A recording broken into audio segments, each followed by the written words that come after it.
Andito nga pala tayo ngayon sa Kepmark, bagong baryo, Caloocan lang to, no? Mapapalaban talaga tayo dito, makakami ng daan natin. Aga pa, dito na tayo, no?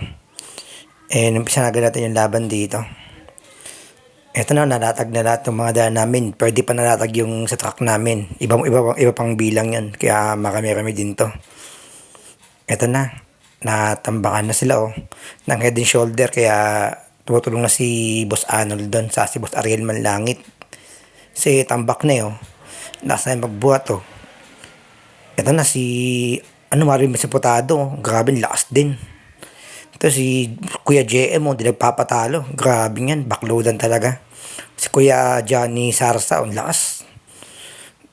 Ito, yan oh. Tatambakan na kami ito kaya tumulong na ako talaga dito mag-abot sa Kamador. Sa aming partner ko kasi tambak na yung mga head and shoulder sa taas. Pinahod lang muna, di na muna pinag-akyat dito. Kasi ang dami pa oh. Pinag-uusapan namin yung mga bagay-bagay dito. Grabe, ang ganda yung kasama ni Boss Anon, no? Masaya din siyang kasama. And marami kami pinagkakwentuhan na iba't ibang bagay, no? Ayan, no? And shoutout nga pa dun sa mga, ano, sa mga boss natin.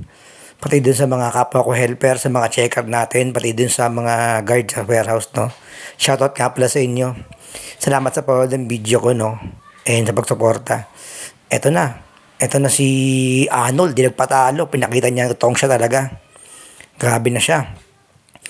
Uy, sa ako naman si Kuya Milberg oh. Kakarating lang. Buhat agad. Grabe na si Kuya Milberg magbuhat talaga sa ako. Anim-anim. Mamaw. Last S. Ito si Marvin Mesopotado. Hindi na siya magpapatalo.